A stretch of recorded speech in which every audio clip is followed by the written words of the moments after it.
we've tried to stay steady. We're just trying to get better. I know it sounds cliche, but that's what we've tried to do. We've actually talked to our players about how they can get better, how we can get better. We've certainly taken a good look at Montreal in all three phases. Their energy on defense, the way they run to the ball. Chip Cox hasn't looked like he's aged a day since I left, playing hard, creating some turnovers. Offensively, we've looked at Pipkin and have been very impressed with his stature in the pocket, his explosive arm strength, his ability to run. And then you look around, Cunningham, Bowman, both running backs. If Sutton doesn't play 31, Stanback, I hope I pronounce his name correctly, has got size and speed. And Christian Matt and the offensive line look like they've continued to get better and are playing actively. All you got to do is look at the third and fourth quarter of the Edmonton game, and you know we're in for a really good football game. When asked about their preparations, pretty much everyone in this group is saying they need to focus on the details and the little things. Does it impress you when you don't have to come into the locker room and talk about those things, that these guys are saying, we want to be better, we want to do this and come to work and improve, even though they've just had back-to-back wins? Well, we got an amazing group of men in our locker room, like most CFL locker rooms are full of these kind of guys. And they want to get better. They love football. They want to get better. They're good listeners. They want to be coached.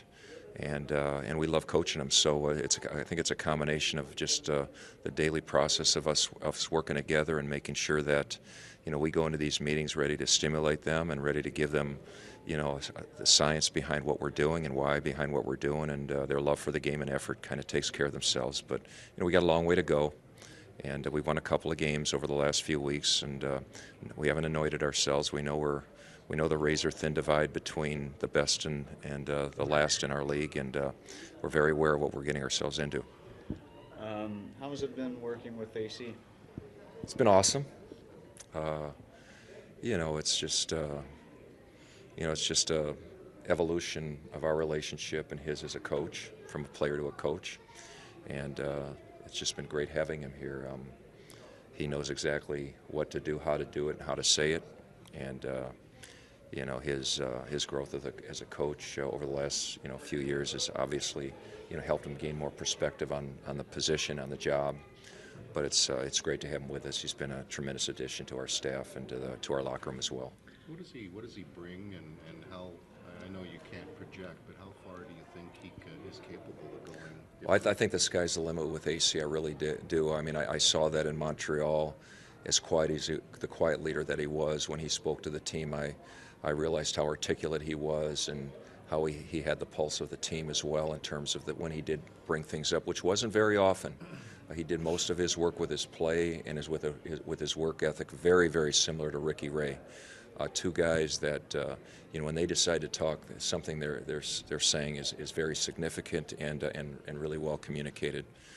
So I think the sky's the limit. As far as AC, he knows the offense exactly as he learned it. It's exactly how we've taught it the last year and a half, and that has lightened the load tremendously on the things that I have to do after Marcus Brady left to go to Indianapolis, and so we've been able to make a fairly smooth transition.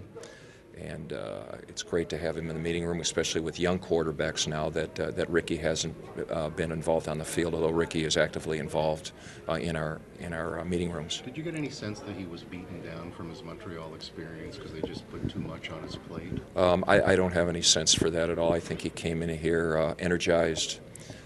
He knew exactly why he wanted to come here and what he wanted to do while he's here, and I think he's carrying that out with great passion. And I think he gets excited every day to be in that meeting room, to work with really three awesome guys who are actively participating, certainly with the fourth being Ricky.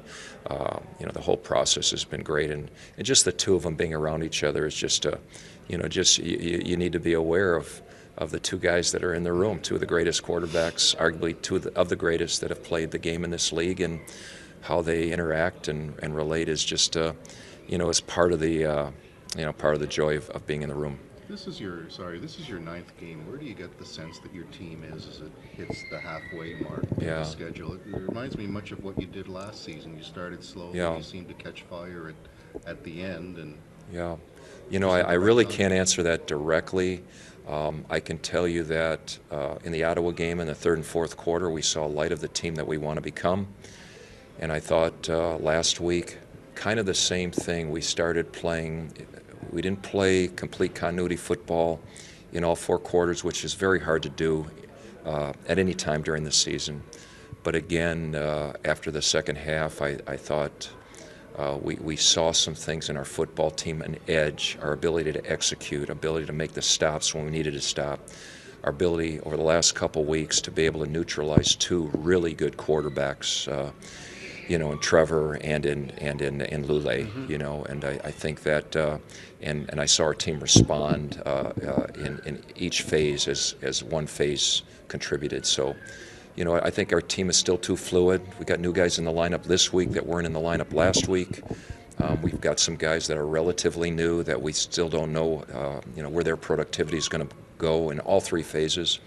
And we're excited about all of that. So we'll find out more, and that's really always our goal, is just to find more about who we are and what we possibly can become each and every week, and that's always been our focus. South of the border, did you know Mike Sherman at all? Did you talk before? I didn't know Mike. We had crossed paths, but I don't know that we ever crossed in person. But I followed his career with Green Bay, and certainly even at A&M, where his exit speech and letter to his team told a lot about who the man is, and I've got a lot of respect for him as a leader and as a coach. And I want to see him succeed. I want to see Montreal. I don't want him to succeed tomorrow night, obviously, but I want the fans and the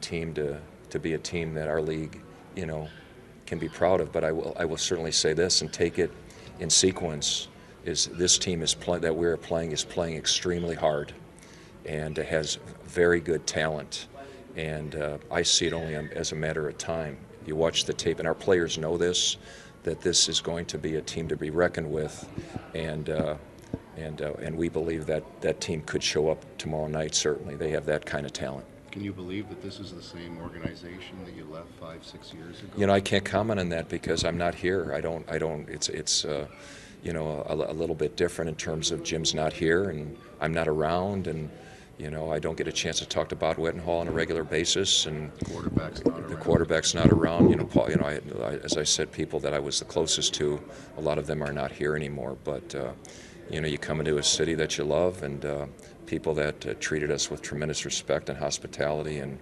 and I always feel good coming back to Montreal.